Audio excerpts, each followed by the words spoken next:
आज हम इस वीडियो के माध्यम से कर्म एवं प्रभाव के संदर्भ में अपनी बात रखेंगे।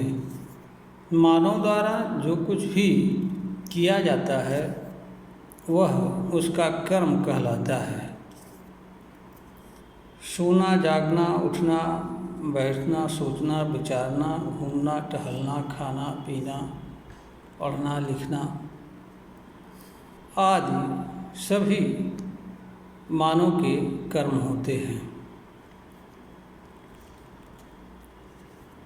प्रभाव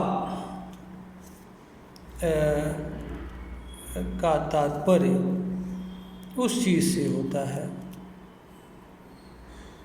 जो मानव द्वारा किसी कर्म को किए जाने के उपरांत मानव को बोध होता है, अनुभूति होती है, वह कर्म का प्रभाव कहलाता है।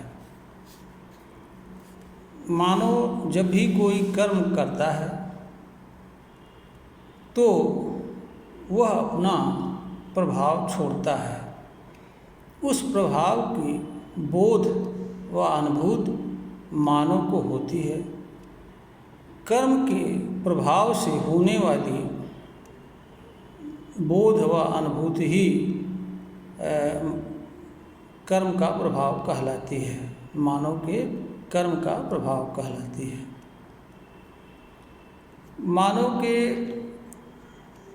कर्म के प्रभाव को जानने के लिए ज्ञान की दृष्टि से मानव के समस्त कर्मों को दो वर्गों में विभक्त किया जा सकता है। एक मानव का अंतःकर्म और दूसरा मानव का बाह्य कर्म। मानव का अंतःकर्म केवल कर्ता अर्थात जो किसी कर्म को करता है उसके प्रभाव का बोध केवल और केवल कर्ता को ही होता है। मनुष्य के अंतःकर्म का प्रभाव किसी अन्य मनुष्य या किसी दूसरी चीज़ से को नहीं होता है। इसका कारण यह है कि मानव का अंतःकर्म मानव तक ही सीमित होता है, यह व्यक्त नहीं होता है। इसलिए इसका प्रभाव किसी अन्य मानव या किसी अन्य चीज़ से नहीं जुड़ पाता है, जिससे मानव के अंतःकर्म का प्रभाव किसी अन्य पर अपना कोई प्रभाव नहीं छोड़ पाता है। मानव के जहाँ तक बाह्य कर्म की बात है, मानव का बाह्य कर्म व्यक्त होता है। इसलिए कर्म के प्रभाव की अभिव्यक्ति जिन जिन चीज़ों तक पहुँचती है उन चीज़ों पर मानव के कर्म का प्रभाव पड़ता है। मानव के बाह्य कर्म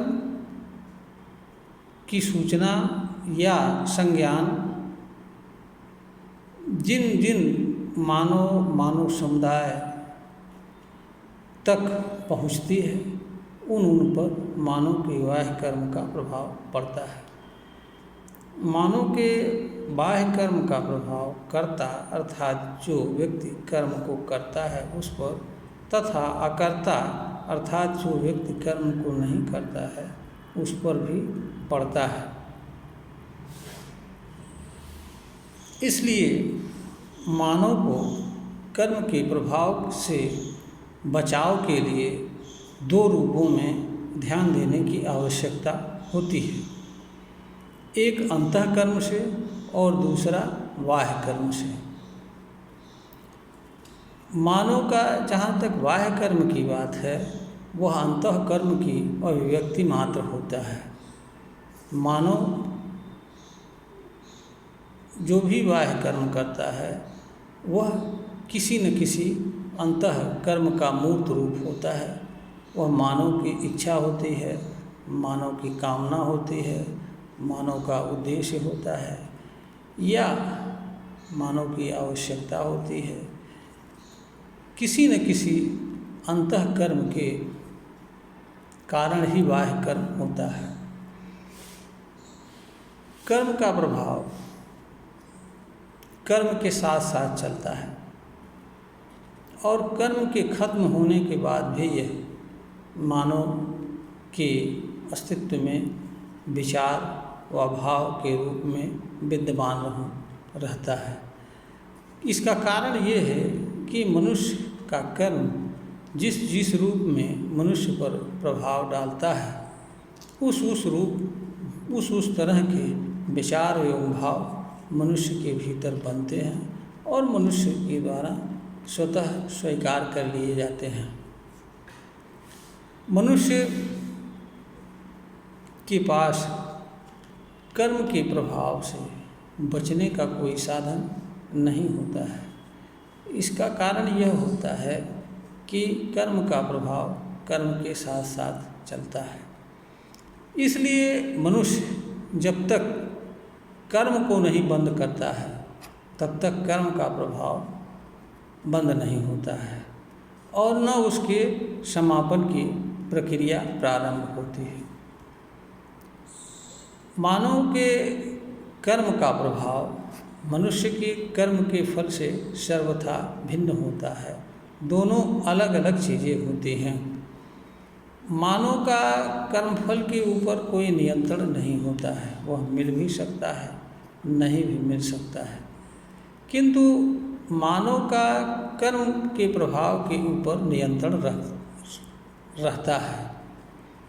मानव का कर्म के प्रभाव के ऊपर नियंत्रण उस सीमा तक रहता है जहाँ तक वह कर्म के चुनाव और चुने हुए कर्म को करने की शक्ति रखता है। मनुष्य उन सारे कर्मों के प्रभाव से स्वयं को मुक्त कर सकता है जिन्हें वह नहीं करता है या जिनको करने का वह वर्ण नहीं करता है। कर्म के प्रभाव मनुष्य के ऊपर ज्ञान की दृष्टि से दो तरह से पड़ते हैं। कुछ कर्मों का प्रभाव प्रतिकूल होता है, कुछ कर्मों का प्रभाव अनुकूल होता है। कोई भी मनुष्य यह नहीं चाहेगा कि उसको उसके कर्म से पीड़ा या तकलीफ हो। इसलिए हर मनुष्य के लिए यह आवश्यक होता है कि वह ऐसे कर्म को न करे जिनके को करने से उसे पीड़ा या तकलीफ हो या जिन कर्मों का प्रभाव उसके अनुकूल ना हो तथा उसके ऊपर प्रतिकूल प्रभाव डालने वाले होते हैं। मनुष्य को इनसे बचने के लिए उसके पास मानव द्वारा जितने भी कर्म किए जा सकते हैं उन कर्मों पर विचार करने, उन्हें जानने, समझने, निर्णय करने तथा निर्णय के अनुसार चुने हुए कर्म को करने की शक्ति मानव के पास होती है। कर्म के प्रभाव मानव के लिए पीड़ा व दुख के कारण नहीं होते हैं, वो ज्ञान व अनुभूति के भी साधन होते हैं। मनुष्य कर्मों की जानकारी कर्म के प्रभाव के माध्यम से ही कर सकता है। इसके अतिरिक्त कोई अन्य साधन नहीं है जिसके माध्यम से मनुष्य कर्म को जान व समझ सके। इसका कारण ये है कि कर्म अदृश्य होता है, इसका अपना कोई स्वरूप रूप नहीं होता है। इसके प्रभाव से ही पता चलता है कि किस कर्म के साथ मानव को किस तरह का बर्ताव करना चाहिए। मानव के जो कर्म होते हैं, अलग अलग कर्म का प्रभाव अलग अलग रूप में पड़ता है। कर्मों के प्रभाव के आधार पर मनुष्य अलग अलग कर्म की पहचान कर सकता है और उस पहचान के अनुसार अलग अलग कर्मों के संदर्भ में निर्णय ले सकता है और उनके प्रभाव के अनुसार उनके साथ व्यवहार कर सकता है। यह शक्ति हर मनुष्य के पास विद्यमान होती है। तो मनुष्य को कर्म के प्रभाव को पीड़ा व दुख समझना एक प्रकार की मूर्खता है, अज्ञान है। क्योंकि जब आप कर्म के इफ़ेक्ट को, ख़ास तौर से ऐसे प्रभाव को जो आपके लिए पीड़ाकारक होते हैं, उन्हें आप दुख स्वीकार कर लेते हैं, तो फिर दुख जैसी चीज़ की के अस्तित्व की उत्पत्ति आपके लिए स्वतः हो जाती है, और जिस चीज़ के अस्तित्व की उत्पत्ति मानव के लिए हो जाती है वह चीज़ पुनः कभी खत्म नहीं होती है और उससे मानव कभी मुक्त भी नहीं हो सकता है। किसी न किसी रूप में वह अवश्य जुड़ेगा और प्रभावित होगा। इसलिए कर्म के प्रभाव को सुख या दुख मानना अज्ञान है, और इस तरह का कर्म के प्रति व्यवहार करना या विचार रखना या भाव रखना यह भी मानव का अज्ञान है, और मानव का अज्ञान मानव को पीड़ा व दुख के सिवाय कुछ नहीं देता है। कर्म के प्रभाव मानव के लिए कर्म को जानने एवं समझने एवं उनके साथ कौन सा व्यवहार किया जाए तथा किस कर्म का चुनाव किया जाए यह अवसर देते हैं। इनके ही माध्यम से मनुष्य कर्मों को जान व समझ सकता है कि कौन से कर्म का आशय उसके लिए क्या है।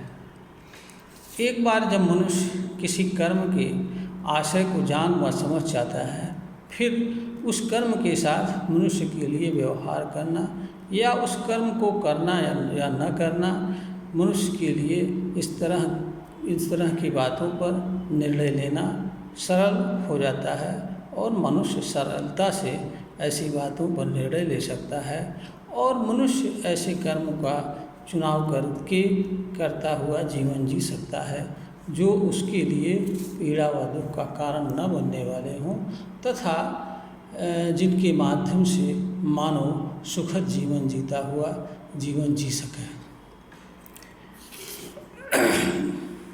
कर्म के प्रभाव को हर मनुष्य को जानना व समझना चाहिए। इसे कर्मफल समझना मानव का अज्ञान है। जहाँ तक मानव के कर्म का प्रभाव दो रूपों में होता है, एक स्वयं के कर्म का प्रभाव, एक अन्य मानव एवं मानव से भिन्न चीज़ों के कर्म का प्रभाव। जहाँ तक अन्य मानव एवं मानव से भिन्न चीज़ों के कर्म का प्रभाव है, मानव के पास उनसे बचाव का उत्तम साधन उपलब्ध है। मानव अन्य मानव के कर्म से स्वयं को जोड़े या न जोड़े, इसके लिए वो स्वतंत्र रहता है। अगर मनुष्य स्वयं अन्य मानव के, मानव समाज के तथा मानव से भिन्न चीज़ों के कर्म से स्वयं को नहीं जोड़ता है, तो ऐसे कर्म मनुष्य को नहीं के बराबर अपना प्रभाव छोड़ पाते हैं। इनका प्रभाव वैसे ही होता है जैसे हवा का झोंका आया और गया, और हवा के झोंके के साथ उसका प्रभाव भी चला जाता है। ठीक इसी तरीके से अन्य मानव के कर्म का जो प्रभाव होता है, अगर मानव उससे जुड़ता नहीं है या उनसे स्वीकार नहीं करता है, उन पर किसी तरह से विचार नहीं करता है, तो वह प्रभाव मानव के सामने से पास से गुजर जाते हैं। जिस तरह से हवा आती है चली जाती है, उसी तरह से अन्य मनुष्य मानव समाज के तथा अन्य चीज़ों के कर्म भी आते हैं और चले जाते हैं। मानव से जो भिन्न चीज़ें हैं उनसे उनके कर्म के प्रभाव के अनुसार मानव के पास बचाव का साधन उत्तम उपलब्ध होता है। जैसे गर्मी से बचाव के लिए आदमी गर्मी से दूर रखता है या जाना आवश्यक होता है तो छाता या कोई अन्य चीज़ का उपयोग करके वह धूप में निकलता है। इसी तरह से अगर बारिश होती है तो बारिश के प्रभाव से बचने के लिए मनुष्य जब तक बारिश हो रही होती है तब तक वह बाहर नहीं निकलता है, अथवा अगर बाहर निकलना आवश्यक ही होता है तो वह बारिश के बचाव के साधन का प्रयोग करते हुए बारिश में निकलता है। इसी तरह से अगर कोई अन्य मनुष्य अभद्र बात कर रहा है या व्यवहार कर रहा है या अमर्यादित वाणी बोल रहा है तो मानव के पास यह विकल्प होता है कि वह मानव के इस प्रकार के व्यवहार से स्वयं को जोड़े या न जोड़े। जब तक मनुष्य ऐसे अन्य मानव के व्यवहारजन प्रभाव से स्वयं को नहीं जोड़ता है, तब तक अन्य मानव के व्यवहार व कर्म के प्रभाव उसे कोई खास पीड़ा व दुख देने में सफल नहीं होते हैं। यह आते हैं और चले जाते हैं, जैसे हवा आती है, हल्का सा प्रभाव छोड़ती है और फिर चली जाती है। ठीक उसी तरीके से ये आते हैं, थोड़ा सा मानव को प्रभावित करते हैं और पुनः ये चले जाते हैं। फिर मनुष्य कुछ ही समय के अंतराल में पुनः अपनी सामान्य अवस्था में आ जाता है और कर्म करने लगता है। बचाव के साधन कर्म के प्रभाव को से मनुष्य को मुक्त कर देते हैं या अत्यंत न्यून कर देते हैं। जहाँ तक मनुष्य को स्वयं के कर्म के प्रभाव की बात है, तो मनुष्य के पास इस तरह का बचाव का साधन नहीं उपलब्ध है। इसका कारण ये है कि कर्ता के कर्म का प्रभाव कर्ता के कर्म के साथ साथ चलता है और कर्म के बंद हो जाने के बाद भी यह कर्ता के भीतर विचार व भाव के रूप में या किसी अन्य रूप में विद्यमान रहता है। कर्ता को अगर स्वयं के कर्म के प्रभाव से बचना है तो उसके लिए यह आवश्यक होता है कि जो कर्म उसके ऊपर प्रतिकूल प्रभाव छोड़ रहे हैं, ऐसे कर्म का परित्याग कर दे और कर्ता ऐसे कर्म को स्वीकार कर ले और निर्णय कर ले जो उसके लिए अनुकूल हो या उसके ऊपर अनुकूल प्रभाव छोड़ते हैं। मनुष्य के पास कर्म के चुनाव एवं चुने हुए कर्म की शक्ति प्राप्त है और मनुष्य इस प्रकार से कर्म के संबंध में अपने चुनाव की शक्ति का प्रयोग करके अपने लिए सुखद अनुभूति प्रदान करने वाले कर्मों का चुनाव कर सकता है तथा प्रतिकूल अनुभव प्रदान करने वाले कर्मों के प्रभाव वाले कर्मों को मनुष्य अपने लिए नहीं चुनता है, उनसे वह स्वयं को विमुख रखता है। इस प्रकार से मनुष्य जब एक बार कर्म का चुनाव कर लेता है तो वह पीड़ा व दुख की अनुभूति प्रदान करने वाले कर्म को करने से विरत हो जाता है और वह ऐसे कर्मों को करते हुए जीवन जीता है जो उसके लिए सुखद अनुभूति के कारक होते हैं। तो कर्म के प्रभाव जो होते हैं वो मनुष्य के लिए ज्ञान, सूचना एवं अनुभूति के साधन होते हैं। मनुष्य को कर्म के प्रभाव को दुख व पीड़ा नहीं समझना चाहिए। ये मनुष्य के लिए ज्ञान के साधन होते हैं। इसी रूप में इनका उपयोग करना चाहिए ताकि वह कर्म का सम्यक ज्ञान प्राप्त कर सके इनके माध्यम से, क्योंकि कर्म के प्रभाव के अलावा अन्य कोई साधन ऐसा नहीं है जिसके माध्यम से मनुष्य कर्म की सम्यक जानकारी प्राप्त कर सके। अगर मनुष्य कर्म की सम्यक जानकारी प्राप्त कर लेता है तो वह अपने कर्म के चुनाव की शक्ति का प्रयोग करके ऐसे कर्मों से स्वयं को विरत रखने का निर्णय ले सकता है जो उसके ऊपर प्रतिकूल प्रभाव छोड़ते हैं, और ऐसे कर्म जो उसके ऊपर अनुकूल प्रभाव छोड़ते हैं उन्हें करने का निर्णय ले लेता है और उन्हें करता हुआ वह सुखद अनुभूति करता हुआ जीवन जी सकता है और जीवन जीता है। ऐसा करना मनुष्य के लिए समझदारी व बुद्धिमानी है, क्योंकि अगर मनुष्य के पास सुखद जीवन जीने के साधन उपलब्ध हों तो मनुष्य के लिए समझदारी व बुद्धिमत्ता की बात यही होती है कि वह सुखद अनुभूति प्रदान करने वाले साधनों को अपना करके सुखद जीवन इस धरती पर जिए। जीवन का अर्थ पीड़ा व दुख में जीवन नहीं होता है। जीवन मानव को मिला हुआ एक तरह का उपहार होता है जिसे मनुष्य को हर हालत में उसे सम्मान करना चाहिए तथा हर हालत में सुखद जीवन जीने का प्रयास करना चाहिए। यही मानव का धर्म है और यही मानव का कर्तव्य है।